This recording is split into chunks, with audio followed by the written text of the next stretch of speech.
If you want placements, if you want sync placements, then you need to avoid using Splice. What say you, Ryan? And I checked out the comments on this too, and there's a bunch of angry folks here.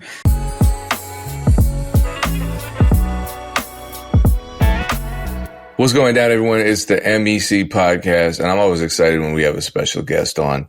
There's a fourth person. He will intro himself shortly. First of all, I got to remind you that you can get 3 months of free premium music distribution. Sometimes I forget. All you have to do is use the code MEC. Just those 3 letters will get you 3 free months of premium music distribution. We're going to talk about streaming in a little while. I think this is all relevant, but if you have music sitting around or you just haven't pulled the trigger on your release schedule, stop waiting. If this is your sign, this is your sign. Take it. Go to tolost.com, use the code MEC, upload all your music. 3 months will get you a lot of music uploaded, and it's free, no obligation. tolost.com, code MEC. I think a lot of people know who this cat is already because he definitely has stepped up his social media game over the past year. Oh, yeah. So you've seen his face. You probably remember his mustache. My guy, Ryan Schmidt. What's going on? Hey, thanks for having me. Just give a little background before we get into our wins. Just give, if people are sleeping under a rock or don't follow you on social media, just a brief intro about yourself before we jump into our wins and then to our topics that we have to cover today. Perfect. My name is Ryan Schmidt. I am a singer-songwriter turned music lawyer based here in Savannah, Georgia. I'm a partner at Bowen Schmidt Entertainment Attorneys, and it is my passion to educate and empower artists and producers and songwriters to toughen up and level up in their music careers. So he's an artist as well. If you listen to his music on Spotify and give him a glowing review, he'll give you a discount on his service. No, I'm just playing. Anyway, we got our wins from the past week. Erin's under the weather. That's not a win. That's she's fighting. She's doggy paddling right now. But Erin, you want to share a win from the past week? As y'all know what I shared last week, I was coming out of a crash out phase. I was extremely frustrated. I had hit a wall about a week and a half before. And so I think one of my wins is that I stayed, right? Like I wasn't, when I say crash out, I'm not talking about unaliving myself. I think somebody in our video thought that's what I was saying. And I'm like, respectfully, beloved, I'm not there. Thank goodness. But I was just saying, like, I was just frustrated and I didn't know what to do. But I had several conversations where it's like, it's not like I'm going to quit or can quit, right? Like, that's not a possibility for me at this point. But coming into this week, I've had so many people that I've reached out to intentionally pour into me. And I've been very comforted by getting the same advice from several different people. And the advice has been no advice. They're like, you're fine. Like, not in a disrespectful or I hate when people tell me I'm fine when I'm not doing well. But they're like, you're fine. Like, stay here. Like, this is really uncomfortable because there's things that are about to open up for you. And I think like, the win that I'm sharing from this is that I've gotten to the point where I've been really intentional about asking for mentorship, asking for people to care about me. I don't know if she's frozen now. I'm receiving from that. And so I'm really grateful for that. I'm really excited to be here and to be a byproduct of my tenacity and my willingness to invest in myself and invest in my community. So I'm really actually anticipating some cool things happening this week. I don't know what's going to happen, but I'm just positioning my mindset there. And I think before the end of this month, I feel like in the next 3 weeks, a lot of things are going to change for me. I saw a lot of indicators at Digilog Days. So shout out to Digilog Days. And the Digilog, I had a great session and I had to stay after my session for like 3 hours to talk to people who wanted to talk to me. So I'm really grateful. So I just think my win is that I'm coming from a place of gratitude. Payne, what you got for us? So it's not really a big win. It's just a moment I had. So I know a lot of people, and this is important. To me, this is important. A lot of artists, a lot of producers, we go through so much shit in the music business, and it's just kind of tough. It's not just tough in terms of the business, but it's tough in terms of navigating the social landscape with people in the music business, but also your own friends. When we get to a point where we're a little more stable, we kind of look at ourselves as the main drivers in our journeys. You know, we did it all ourselves because it feels lonely. I reflect back on, I don't know why she did this when I was like 19, you know, living with my parents in school, just making music. There was a friend of a friend. I was in a rap group. She liked what we were doing and cared enough. We didn't have any money. We had nothing in terms of good quality. We had to scrape money together to get to the studio. We didn't understand the music business well enough to do it that way. So she volunteered. She offered to give me a little money to build up a studio. And so I had to do all this research to figure out what the bare minimum we needed. So, you know, like phantom power source, condenser mic that was really cheap, but actually had pretty good sound for this rapper's voice that I was in a group with, mic cable, pop screen, all that. So it was my birthday yesterday 2 days ago as we were recording this. So over the weekend, I had a little party at my house, very small, but she came. So I just, because the plaque company messed up, I got the plaque about the same time as I'm celebrating my birthday. So I got to take a photo with her holding it. It was nice. You know, that was many decades ago. Not many decades ago, a couple decades ago when I was a teenager, and now we're full circle. So I want to appreciate that there are people who were a part of this journey. It wasn't just me by myself in the dark. Nice. Ryan, you got a win for us from the past week? Yeah, absolutely. So I've told you about this dame on office hours. My wife and I have a 6-month-old. It's our first baby at home, and she's doing awesome. And we are originally from the Boston area, and we just had our first trip up to Boston over the weekend, and she crushed it. She did great. And my brother-in-law is a competitive rower. He rowed at Syracuse. He's the coxswain. He's the short guy who steers the boats.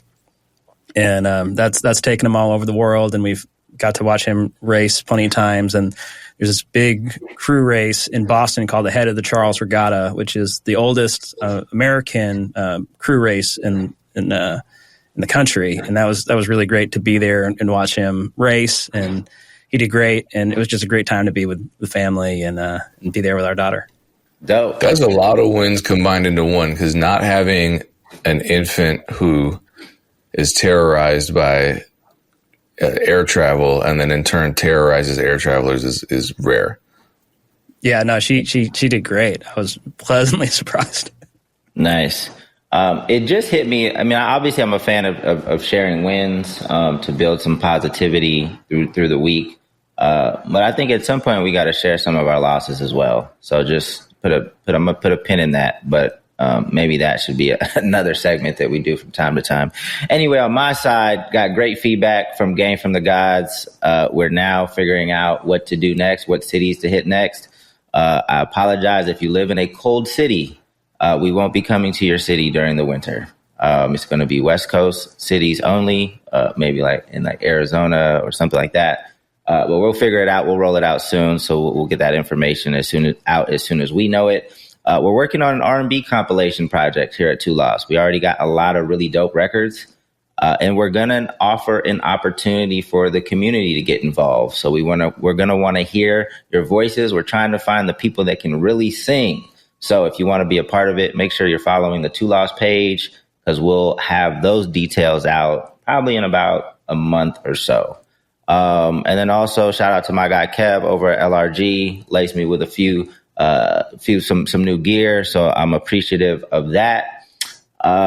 And yeah, we, on the Big Josh stuff, we also had a really dope meeting the other day. I feel like we don't have anything like contracted or guaranteed, like it's huge that's going to happen next year, but we've been having a lot of great meetings that we weren't having last year. And I just feel like one of these is going to lead to something positive. So I'm feeling really good about the work that I'm doing with Big Josh. So, yeah, those are my wins for the week. Looks like we lost Erin. Her internet was struggling a bit.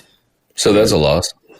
Yeah, definitely a loss. I think her internet was struggling. Maybe her internet is sick, just like she's sick, and that's unfortunate. But let's continue the conversation. We have Ryan here. We're blessed to have him here. It's always great to get a legal perspective. Actually, I'm going to throw a little bit of a curveball, Ryan. I didn't talk to you about this, but have you ever seen anything on our page where you're like, hey, they probably shouldn't have said this from like a legal perspective? Have you ever seen anything that we've posted on the Music Entrepreneur Club page that you thought was questionable from a legal standpoint, one of our opinions or something that we shared? I just curious if there's anything off the top. No, not anything I've seen on your page, and I'm not shy to reach out to somebody either in DM or in the comments if we're friendly enough to just say, hey, you might want to consider this or that. But no, I haven't seen anything. Yeah. And please do that if you do see it, because we are not lawyers. Sometimes we go on rants. Sometimes it gets a little emotional. So if we say something that's questionable from a legal standpoint, either you can put it in the comments. I don't care. Put us on blast, make a video about it, or DM. I would prefer just a DM heads up. But if you feel like you need to make content out of it, it is what it is. We put it out there. Anyway, we have this first video that I came across. The lawyer she goes by her name is the latte lawyer. Yeah, Samar Jocks. Samar Jocks, that's how you pronounce her name. Jock, yeah, she's awesome. She's talking about Splice used in syncs and how she suggests that creators avoid Splice. So Payne, go ahead and play the video. If you want to do sync, I would avoid Splice. You can actually take the Splice sound and just remake it yourself. Using Splice, there have been so many syncs that have been lost because they have Splice with specific effects or Splice beats in there. It's a problem. So avoid using that at all costs, especially if you want to get a placement. So essentially, I'm sure the people at Splice didn't like this video. She's saying if you want placements, if you want sync placements, then you need to avoid using Splice. What say you, Ryan? And I checked out the comments on this too, and there's a bunch of angry folks here. The thing you have to understand about the sync world, and really just label publishing as well, to a lesser extent, is that it's all about limiting risk. So just because you can incorporate a Splice sample into your song, and the terms and conditions say you can do that, you can recreate it, you can even put it in sync placements, doesn't mean that the individual, the music supervisor or the legal team on that production is going to feel comfortable enough with those terms and conditions to clear that. And so a lot of music supervisors have created these blanket policies of, if you can't warrant that every single sound on here you own and you've created and you have permissions for, I don't even want to touch it. Yeah. From what I've seen, like they want it to be as easy as possible. They want it to be kind of a one-stop shop, unless if it's a huge record that they need to have, in the piece, whatever they're using the music for. So you would tend to agree with Samara, essentially. Absolutely. I think that, again, it's a difference between whether or not you have the right to do it because of that contract, those terms and conditions, and whether or not that's going to be good enough for the business person making the decision to use it. Just because you can legally do it doesn't mean, I'm going to feel comfortable enough adding that to my film. And the other thing you got to keep in mind is that there's so many different sample libraries and stuff like that. People might say it came from Splice, but they might forget where it actually came from. And it could come from some other place that doesn't have that protective language in their terms and conditions. I see this all the time. People say, oh, it's a BandLab thing, it's a Splice thing. And we try to hunt it down, and it was neither of those things. So you also have to put a lot of trust on the songwriter, on the artist, when you're going through that clearance process. And these things move so quickly. They want to be able to get those rights and permissions right then and there, because the show is going live on Thursday, and they're reaching out to you on Monday. So you're just going to lose that placement if you have to track down whoever to get that permission. I've seen the same thing happen with both BeatStars and BandLab, just because, again, you've got some other people that you need to just get clearance from, and some people aren't super great with their emails, and time is not your friend when it comes to clearing syncs. Yeah. What? Because I know that some artists might not tell the truth about where things came from, and they'll just, because hey, I want this placement. It's 5,000. I need that. I did this all. No, it's all me. What's the potential risk and the likelihood of that coming back to bite you? Super risky. I've seen that blow up in epic fashion before. The music sync community is an interesting place where both the music industry and the film and television industries intersect. And the people making those decisions on what songs get placed in the film, television, video game, very few people, and they're very, very, they talk to each other. They're all pretty friendly. Mm-hmm. And if you are somebody that has a good relationship with one of them, then you have earned that trust, and you're going to be able to get more placements because they know they can count on you, and they can get these things cleared very quickly. But the opposite is also true. If you tell somebody that everything's good to go, and then it ends up not being okay, their production is getting a cease and desist, a takedown, something like that, that all comes back to you. You're the one that made them look like an asshole, and it just ruins the relationship. And you better believe that they're going to tell all their sync friends, watch out for that person. They told me it was good to go, and it wasn't. Yeah. Obviously, we would never suggest anything like that. It always comes back to bite you in the long run. Even if you get away with something here and there, like in the long run, it's gonna hurt you for sure. What other topics do we have for Ryan today? I'm not done with this. I want to push back a little because I've certainly gotten both placements and sync deals with Splice sample based tracks. And the way I look at it and what you brought up, it makes sense. People, especially music supervisors, have their own rules. It's not about what's legal. And I think the Splice conversation is often characterized as a black and white issue where it's a matter of Splice just not being accepted for sync. You can't use Splice for sync. Well, you can when you look at Splice's terms. And Splice has actually implemented a system to respond, I think, mostly to the content ID problems. I imagine that would certainly work as proof of adherence to Splice's royalty-free license terms, where you could print out or export a PDF file that lists all the information needed to prove that that's where you sourced that sound. Because the difference between me getting a guitar loop from Splice and me getting my friend to play the guitar loop and us not having any sort of legal agreement is night and day. In that case, the latter is much riskier.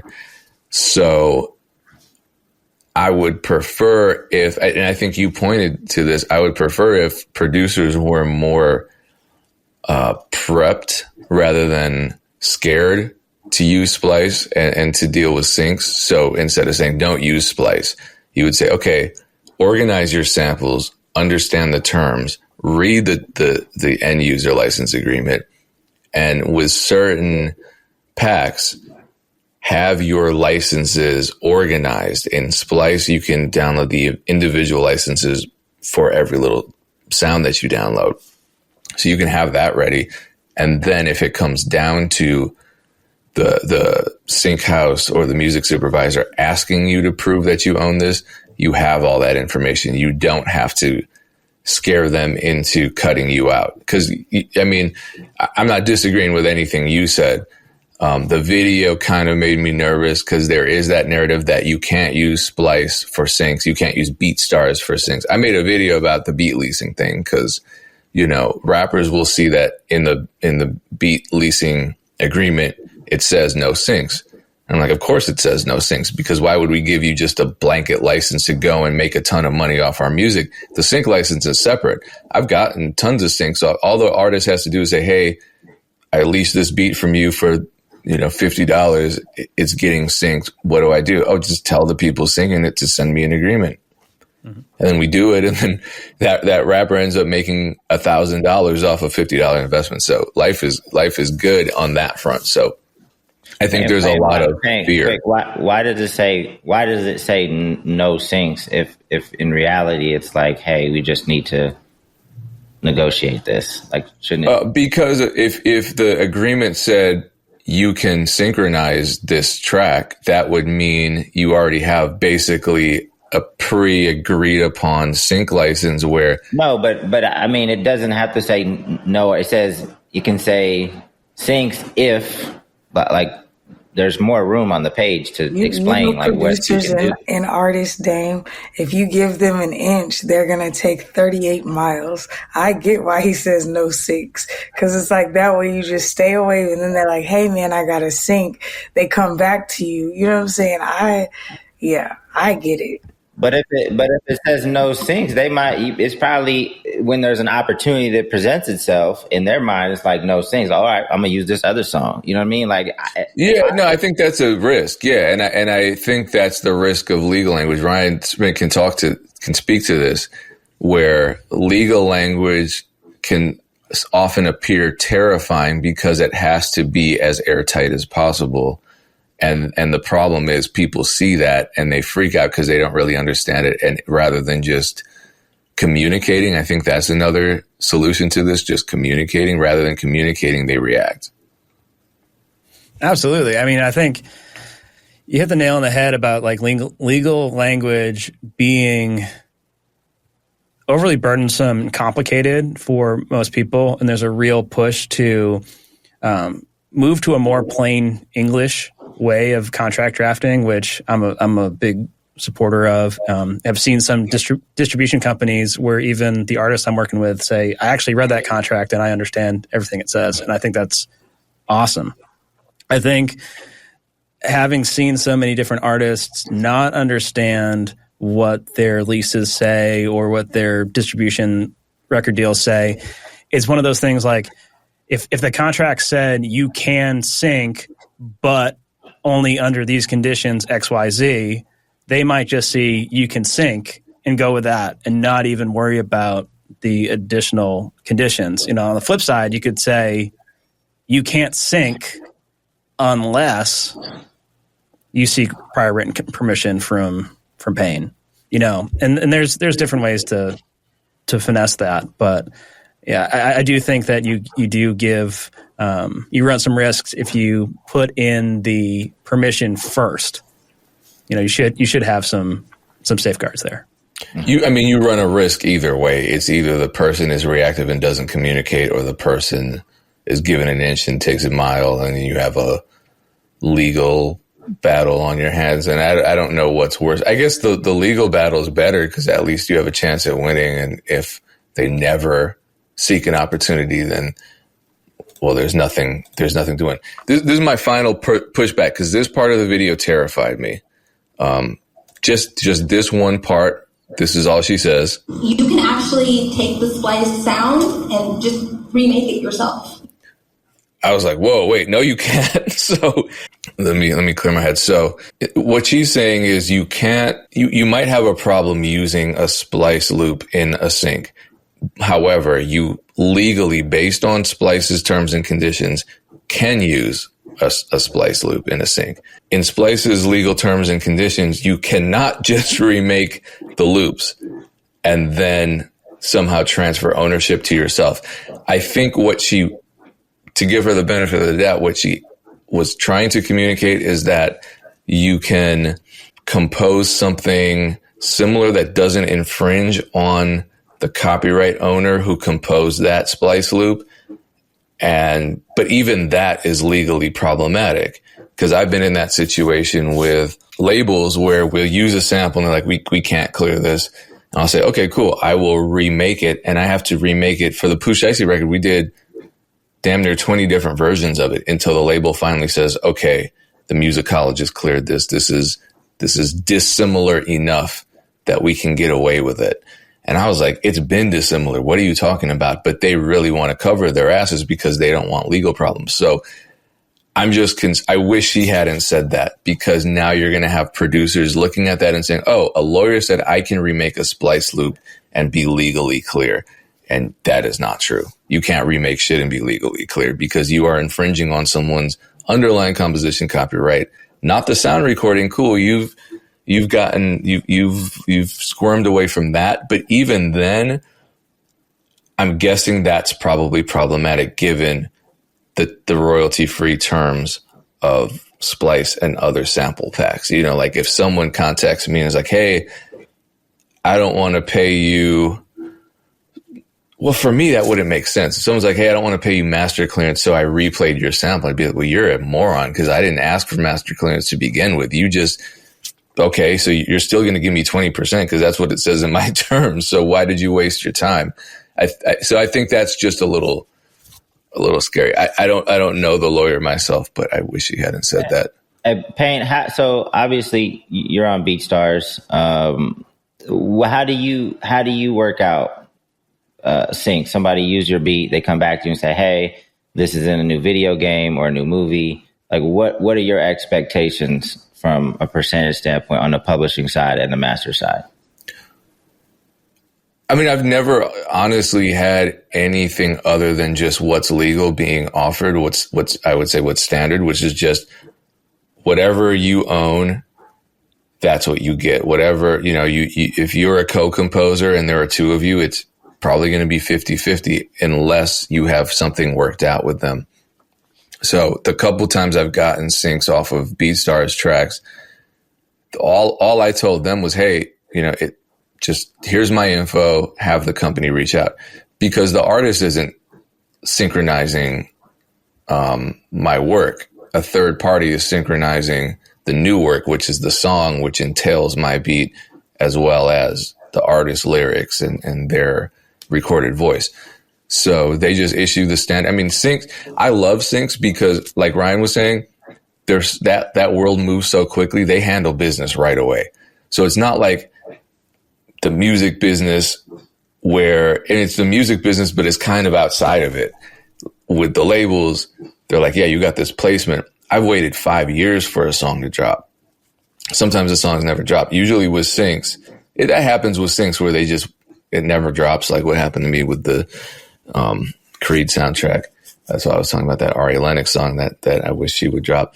But normally they're so quick. They have such a fast approaching deadline. They're like, okay, we're going to handle this because the show airs next month. So we're going to get this all figured out by next week. And they're pretty quick with the paperwork. You don't have to wait for it. I get the agreement right away. And like, if you lease a beat, even if the sync is low, I'm not going to if they're like, we're only going to offer you 500 for the sync. I'm like, well, that's kind of low for the sync world, but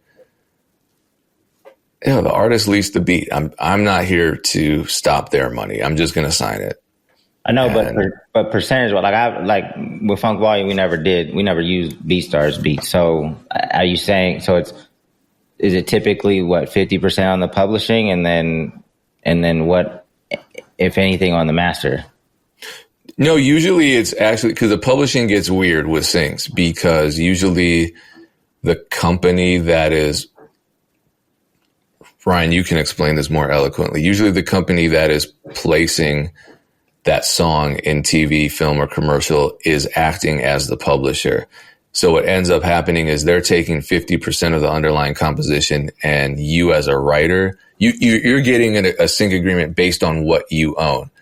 So with BeatStars, because we're not going through a label, no one owns our sound recording rights. No one owns our masters. So the sync has to pay for whoever owns the master and whoever owns the underlying composition. However, if the sync house is assuming the role of the publisher, then we're only going to get 25%. If there are two of us, I'd get 25, the artist would get 25, and then we'd each split 50% of the master ownership. So it depends, but usually it's just a very even, clean split. Yeah, and it depends on if we're talking about like a sync agency or a publisher, pub admin, because all those percentages can be completely different. If it's a sync agency or a catalog that you're adding to and they're going out there and they're getting you placements, that typically is a 50-50 split, and it's an all-in fee. So like if you get a placement for a television show, they're going to give you a $10,000 fee that includes the master and the publishing, and then traditionally just split that fee down the middle, and then $5,000 goes to publishing, $5,000 goes to master on top of whatever fee they took. So in this situation, the sync licensing agent would take 50% just off the top. So now we're playing with $5,000, and then that pub side would be split in accordance with the writer's shares. But then if you got like a pub admin or a publishing deal, those fees would be way less. They would take maybe 15%, 20%, 30% instead of 50% off the top. Yeah, that was always a tough pill to swallow, that 50%, but it was like, okay, at the end of the day, I guess if they didn't bring it to us, we wouldn't have had anything. So, just grin and bear it, I guess. Well, and it's free money. Matter of fact, this transitions very well into Ryan Schmidt's topic, which is a conversation about splits. And in terms of splits, I think the court of public opinion is rather split on this, because people are sharing their thoughts, and some people are on the side of the person that posted this, some people aren't. Correct me if I'm wrong, Ryan. We don't know who this person is, right? We don't know who the Loopmaker is. We don't. No. Someone knows who the Loopmaker is because they posted this, right? And then even the artist did weigh in on the chat, so we know who the artist is. Who's the artist? Somewhere in that chat. So this is new. I'm surprised that I didn't know about this, but it sounds to me as though, we're in a new era of beat making where now there's a kind of a separate category of musicians called sample makers, loop makers. I kind of became one by accident. So in this case, you have a sample maker who is airing out a situation that they had where they were offered 5% publishing. So two sample makers came together, made a sample, got a placement with it. And it's unclear, as these things generally are, and I wish they were clearer, but he says, I was told to take 5% publishing for us to split, or else the producer who placed the beat would swap out the sample. So it sounds as though the label probably wasn't the one having this conversation. It was probably like the producer's manager or the producer's lawyer telling the sample maker this, because otherwise I don't think the label cares who gets split as long as they retain their money. And they labels generally don't care that much about publishing because they get their money off the artist, not the producers publishing. So this is already kind of weird, but it sounds as though, and this is I say this all the time, this is how the industry works. They just drop the song anyway. It looks like the advance was 7.5% of the total budget to split, which is, again, unclear. The total budget for the song, the total budget for the album. What are we talking about? Here are the parts that stuck out. The Loopmaker says, I'm not saying everything has to be completely equal all the time, but with 20 plus placements in my catalog, 5% publishing, and an advance that barely covers lawyer fees isn't going to work for producing 50% of the record. They said the relationship was over, and that's okay. I decided that for myself a while back. Why would I want to have a relationship with someone who doesn't want me to get paid? I say that all the time. For all the up and coming producers, I want to make it clear that this story is not representative of the entire industry. There are plenty of producers out here doing fair business. Just work it out with them. So it does sound like this whole legal battle was not with a record label, but with a producer who used a loop, got it placed, and now the producer is trying to give the loop makers a far lower split than what they think is standard. Yeah, and this is a great reason to have these conversations ahead of time. And I know you, Payne, you're talking about your terms and conditions. It's really risky to just send out loops or beats or anything without at least some type of conversation about what your expectation would be if somebody were to use it. And I see I see producers and loop makers do it all the time where they just send out beats to everybody and they don't even talk about splits. And of course, legally, they still retain that copyright, but now you're leaving a lot open to negotiation down the road. And situations like this occur. I think too, one thing that I saw here, the publishing part of it, that seems really low, a percentage of publishing, especially if they were asking the producers to split publishing. In labels, you're absolutely right. Labels do not care typically, unless we're talking about a 360 deal. They do not care who has the right or splits and anything like that, because they're not monetizing that anyway. But my thought when I first saw the 5% and 7.5% is that's closer to producer points than typical publishing splits. And I was wondering if that wasn't even what they were all fighting about.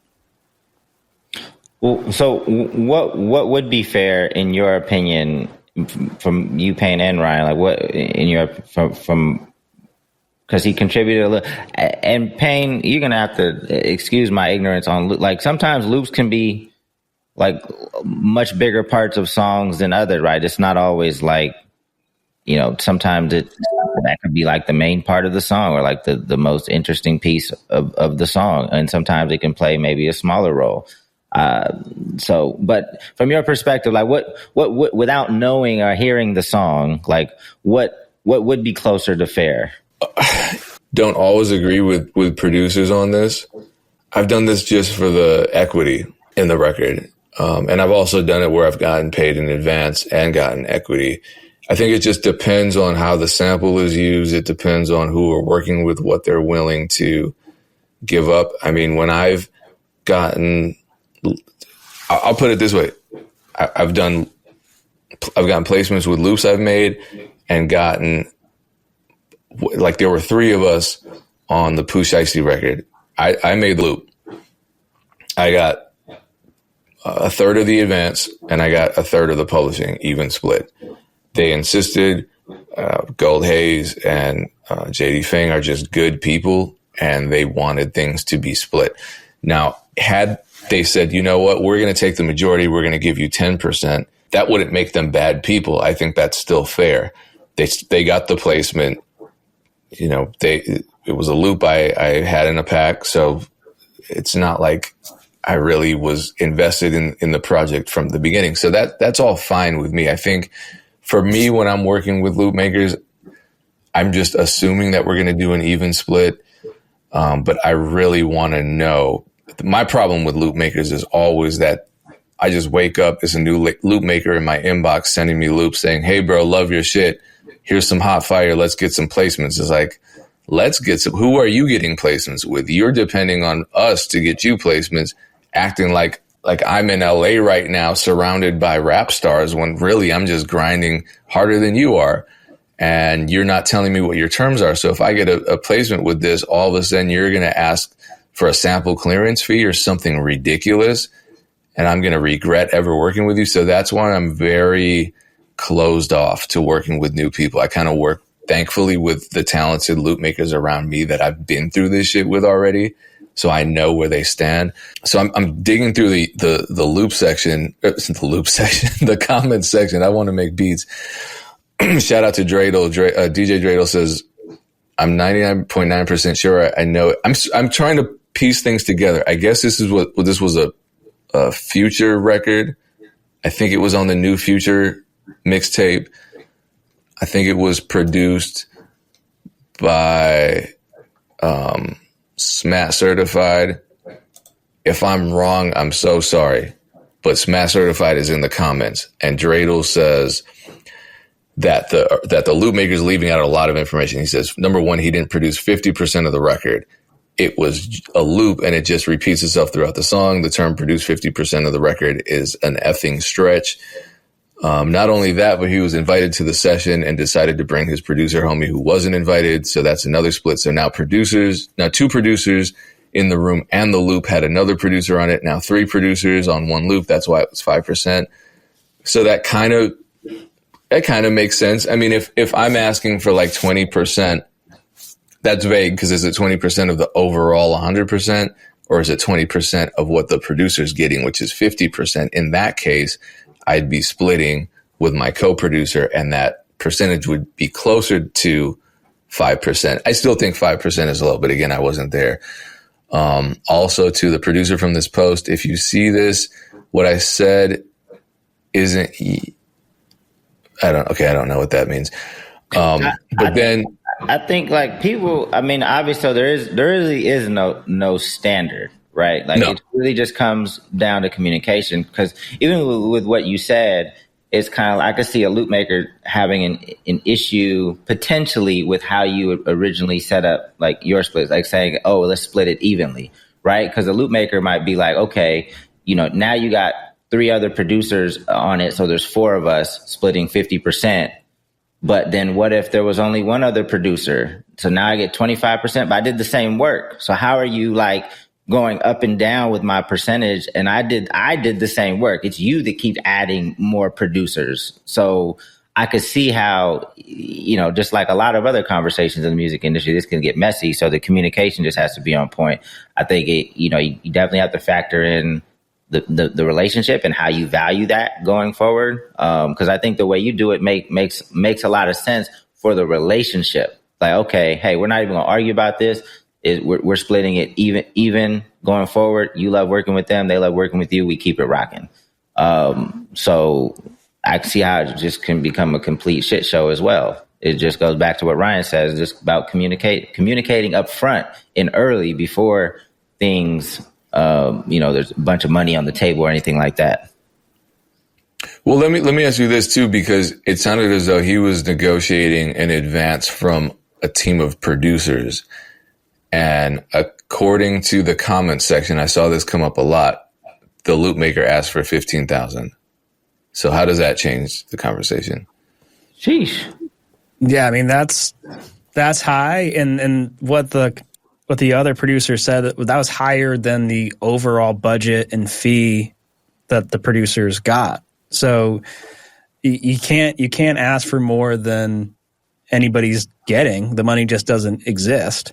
So that's one part there. But I think that if you agree on splits and that is understood from the beginning, then the advance really should be split in accordance with whatever that percentage was. I think that's usually the fairest way to go.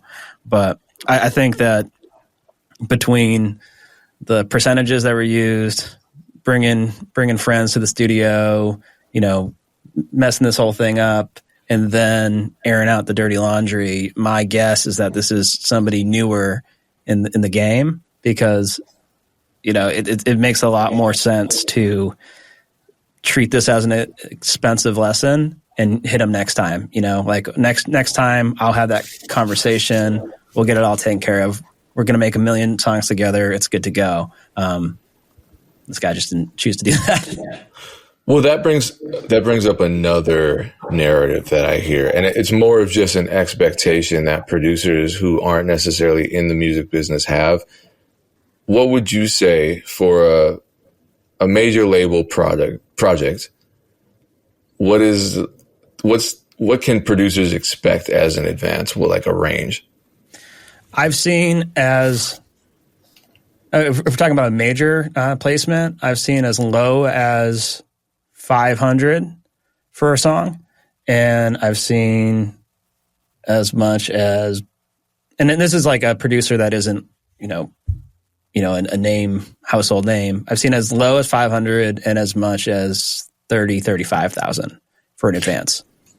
I mean, it's a huge range. What are the circumstances of a $500 advance for a producer on a major label? That's that strikes me as low. It's super low. It's typically the lawyer and the artist and the label taking advantage of a young up and coming producer who has already either is really eager about the placement and wants to make it work no matter what, and they sense that, or has already agreed to terms in text messages and emails before the producer agreement came out. The artist reaches out to them, says, "Hey man, I really appreciate that. How's $500 sound?" And they say, "That sounds great." And they send me the contract and we start negotiating it. And I said, hey, fellas, $500 isn't going to work. And they say, well, here's your client's text message where he's already agreed to the $500. I was like, okay, we have a contract now. Like, we got deals. So yeah, how does that work? Because I don't even like communicating if it's not via text, and I'm not going to say anything that I regret. But a lot of people do, and then they treat it as legally binding. You're a lawyer. If someone asks me for a beat and I'm like, oh yeah, just give me $1,000 because I think it's like a independent or an unsigned artist, and then it turns out that they're somehow like sub-licensing it or doing some sneaky shit, and they're getting this record to Future or Drake or something. I feel like I've been in a situation where that's happened. I wasn't the one who did it, but another producer did, and the lawyer stepped in and was like, that's not going to work. And suddenly that number went up and it got fair. Yeah, it just depends on how those communications come together and how complete they are. There isn't a legal requirement that anything be signed via DocuSign or with like a wet ink signature. It's really anything that shows that two parties mutually agree and assent to the terms of the agreement. And if it has those magic ingredients, the offer, the acceptance of that offer and consideration, which is the exchange of value. I'm going to give you this beat. You're going to give me $500. That sounds good. Yes. Now you have the magic ingredients for a contract. It's very, very simple. It doesn't go into how often you're going to get royalty statements, when you're going to get paid, how you're going to get paid, all the things that a long form contract should have. But as to that term, you might be in a binding agreement. So people have to be careful about those text messages and emails. Absolutely. I've seen it go sideways a million times. Okay, cool. So the lessons here, like the lessons that we've learned from other scenarios, it's communicate well, be professional, don't be messy on the internet, get legal counsel, and keep the value of the relationship in mind. Any other lessons from this scenario? I think the other thing is that what Payne and I have been talking about, there is no standard. It's whatever you all agree on. You know, you might see an Instagram post or something saying producers always get this. It's just not the case. So it's got to work for you on a case by case basis. And if it doesn't work for you, that's okay too. Yeah, I mean, we talked. Remember a couple episodes ago, Dame and Aaron were talking about influencer deals or brand partnerships, something where you were offered. Dame, with you it was Blue Chew. Aaron, with you it was it Puma? Reebok. We did a Puma deal after, but the Reebok deal is where I blew the bag. Yeah, where you asked for a certain amount and then they said yes way too quickly, and that's when you realize you should have asked for more. You could have asked for more. They came back and told me they were giving me more. That's when I was like, oh, I fucked up. Oh, so you really lowballed yourself. Yes. Yeah, I mean, that's going to happen, but it's a lesson learned, you know, and I think there's a fragile balance between knowing your worth and not letting people take advantage of you and not being an asshole and burning bridges. And we often, especially producers and especially unsigned musicians, we don't know the difference because we don't have the experience level to do it. You kind of have to make those mistakes to really understand the implications of the mistakes. And then you do better next time. You just hope there's a next time. Or you get a lawyer. You contact Ryan Schmidt. That's an option, right? Absolutely. For sure. Aaron, did you have a topic, or do we want to go maybe into the Spotify threshold thing? I just had just like a question, because I just want to make sure that there's some practical application or like some practicality for everybody disseminated through this, whether you're a music exec or an artist or a producer. So Ryan, you were like us, where you're just offering up a lot of value to the community. Y'all, if you don't follow Ryan, you definitely should. I've learned a lot. He does short videos where he answers your questions. So for one, I think that that's a benefit to the community, just to understand, oh, these are different things that I could face coming up in my career. But the question that I have in line with that is, what do people do when they can't afford a lawyer, or when it's like potential for a deal and they haven't quite built a relationship yet? I think you could speak into like maybe relationship building, but I would love to hear from you because I have my own experiences. I had to relationship build when I was a broke starting out manager and people helped me out, but it was a long process for me. And I don't know if all lawyers are in that same vein. So yeah, I would just like to hear your opinion. Like, I, as a music exec, have dealt with some tough stuff now deeper into my career, but I have a legal team on retainer. I have like multiple lawyers now. So it was just a different place in my career. If I was younger, I wouldn't have known what to do. But when I started with an artist, I didn't have any money and they didn't have any money. And then same with producers in a situation like what we just covered.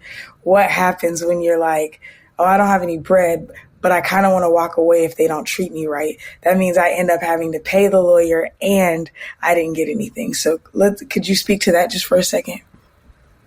Yeah, if we're talking about artist, producer, somebody that is on the come up that doesn't have that in the budget, one resource to always consider is like legal aid. And there's different music cities do have like law centers, pro bono legal services for the arts specifically. When I was in law school in Nashville, I was working at one of them, and those are great resources that they can review contracts, they can give you legal advice, they're overseen by licensed attorneys.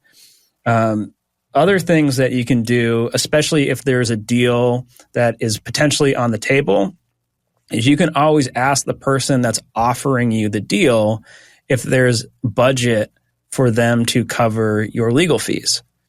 That's something, if there's any type of advance, they're going to be more than happy, likely, to say, you've got a budget of X amount of dollars to go out and find a lawyer. So that gives you some leeway to call lawyers and say, I've been talking to this label, this is their legal budget, I'd like to work with you, would that work for you? And it's going to be a yes or a no. But that's a great thing because that also protects the artist. If the deal doesn't go through, they're not out of money at all. Other things, for me, if it's an artist that I really see is making the right moves and is building up the traction, then I might just invest my time in them knowing that a deal will come through eventually. It just depends on the thing. It's the difference between an artist that, the music's great, their heart's in the right place, they just haven't hit that break yet, but you feel like something's coming, versus the artist that DMs you out of the blue with their Spotify link and says, let's work. It's like if they come to you and you can believe in them and they want to have a relationship and get to know you, that might be another thing. And that's usually where the percentage of a deal would come in, because now you are almost investing your time for a future deal. But we're not talking about like manager percentages. We're usually talking about 5% of what comes in. That was great. I know we're already helping people out. And I know we're already running close on time here, but wanted to quickly talk about the new Spotify threshold, right? That's saying, I think if you don't get, is it 1,000 streams on a particular song, then you don't get per year, then you don't get paid out. From a legal standpoint, some people in the comments were saying this doesn't sound legal to them. What would your response be to this new threshold that Spotify is putting in place? As far as the master royalties go, I would say it all comes back to the terms and conditions. They're called adhesion contracts because it's a take it or leave it. In order to sign up for their services, you scroll past a whole bunch of language and you click accept and you agree that you read it, you agree to all the terms, and I am sure somewhere in there they said this is what they can do. But you're also agreeing to the agreement as it exists on the day that you sign up. And there's always a term in there that says, and you're agreeing to any terms amended at a later date. So many artists reach out to me and they say, my distribution company did this to me. Spotify did this. I want to sue them. Can I? And we pull up the terms and conditions that say they did exactly what you told them they could do and they had the rights to do. The first thing I would think is I am sure that their legal team has added that policy to their terms and conditions, that anything under 1,000 streams per year isn't going to be monetized. So that's the first thing. You've got at least some contractual language and agreement between parties that they can do that. That's going to, whether or not that will hold up at the end of the day, that is really, really strong evidence that they can do that. The other thing you have to worry about or consider with Spotify is that they're a European-based company. And those terms and conditions also say that any legal action has to be brought in their home jurisdiction, which I believe is it Sweden? Sweden, yeah. Yeah.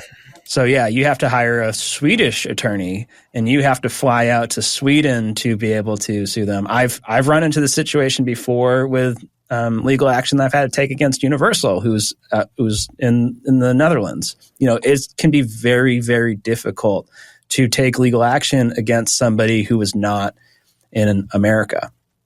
So you got that. The one thing that I think really might be problematic for Spotify with this new policy is how mechanical royalties are treated, because the Copyright Royalty Board sets statutory minimums for how much these DSPs must pay songwriters for streams. And it doesn't care whether or not these thresholds are met. So I would want to see if Spotify, despite this policy, is still paying out those mechanicals. Because if they weren't, I think we've got some issues. I would imagine they're trying to find some way to wiggle around that because they bundled their services to cut their mechanicals in third. Because they said we're no longer a music service, we're actually a music audiobook and podcast service.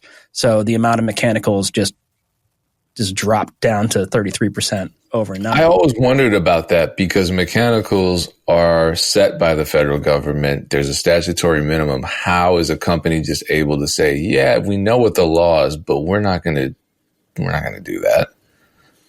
Yeah, I think before that bundling part of it, which is a smart argument, I don't know if it's necessarily going to win. And I think they risked their ongoing relationship with the music industry as a whole by doing that. Just the plain mechanicals under 1,000, I think that's something that they have to consider as they have to concede to that amount, because that's something that from what I understand, they don't touch the underlying composite because those are.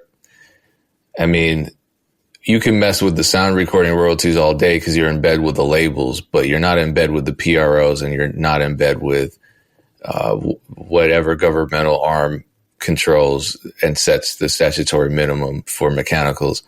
And the MLC will be on their ass. So they don't want to mess with the people that will fight them. The labels aren't going to fight them because the labels have a great deal with regard to the sound recording royalties, which are between 60 and 85% of what a stream generates, which is convenient, right? And what I don't understand about the new policy either is when they first announced it, they said it'd be 1,000 stream minimum. Anything that hasn't had 1,000 streams isn't monetized. There's so many millions of tracks that are below that threshold. They made the argument that the storage space cost more than the money that's being generated on those tracks. And I can kind of see that in some instances. If we're truly talking about a track that has less than 1,000 total streams ever, and those 1,000 streams are going to pay you far less than an even cost to get that thing mixed. But what I don't understand is that 1,000 stream threshold restarts every single calendar year. So say I got 1 million streams last year. I was marketing the hell out of it, getting on all these playlists and whatever. And for whatever reason, I've got 1 million streams on a track. And now I don't hit 1,000 streams this next calendar year. I don't get anything for that next year. That seems wild. Let me ask you one big question before you leave. It does, but that's an unlikely scenario. Sure. But yeah, go ahead, Payne. Let's ask your question. My bad. So this is about this goes back to the first conversation about sync licensing. From all accounts, AI platforms that replace composers and producers are probably most valuable to some kind of sync house, because now they have no overhead and they can make 100% rather than 50%. With the ongoing legal battles, with the RIAA, and you can't get more mainstream capital M, capital I music industry than the RIAA, with the RIAA suing these platforms, do you think within the sync world there is some concern that their cash cow is now going to become more problematic than it's worth? I think that for indie films and low budget films, I think that AI is already making its way into sync placements. But what I've seen is the budget and the risk tolerance for ad agencies and major brands is that they are going to pay a premium for works that they know 100% they have the rights to, and that isn't going anywhere. And it goes back to the same conversation we're having about Splice with AI music. Technically it's generated by an algorithm, and because it's computer made, not human made, it doesn't have any copyright to it. But that doesn't answer the question about whether or not that output itself is infringing on somebody else's work. And that's a lot of risk for a brand, an advertiser, a production. Okay, so the future is, I don't know. I don't want to say it's bleak. I don't want to say it's hopeful. I think it's a mixed bag, and we really have no idea what's going to happen. But I think we can guess who's going to come out on top at very least. There could be surprises. I don't know. Anything else before we close up? Ryan, how do people contact you if they do want to hire you to execute a contract or redline or whatever, consult, et cetera? How do they contact you? Easiest way to find me is on Instagram at ryanschmidt.esq. You got all my links there to schedule a one-on-one meeting, email me, DM me, do whatever you want there. I always ask a question if the legal is not in the budget right now. I usually generally answer questions from the community as long as it's something that is going to benefit a lot of people. If it's something that's very, very specific to your one's situation, I'm not going to answer that. But most of the time, they're questions that a lot of people have. So that's generally the easiest way to get in touch with me. And, just like love what y'all are doing and love having these conversations. Yeah, thank you for being on. We appreciate what you're doing. We appreciate you being willing to come on our platform, and we appreciate all of you tuning in to the platform. And one big way you can support us is by getting free music distribution, which sounds weird because you're giving yourself something, but it does help us. So go to tolost.com, use the code MEC for 3 free months of premium music distribution. You can get a lot uploaded in those 3 months. Hopefully you pass that 1,000 play threshold. But if you don't, you didn't lose money because you didn't get charged by the distributor. You know what I mean? This is, you gotta think smarter. Aaron, Dame, you got anything else before we close out? No, I'm good to go. No updates at the moment. Just stay tuned. Just make sure you're subscribed to the Two Lost Instagram page. We'll have a lot of updates on how you can participate potentially in the R&B compilation project. And we're going to do more compilations provided this goes well. In 2025, we'll do a different genre each time. So going to have a lot of fun with it. Yeah, and tune in because Dame's got some tricks up his sleeve too. We want to hear about this label launch and pick his brain about that because that blew my mind. Yeah, I know. He just dropped that in last week. All I have to say is if you have questions for us, Ask the MEC is something that we're also doing, but you could ask a lawyer. What do you call it? Ask an attorney? Ask a lawyer?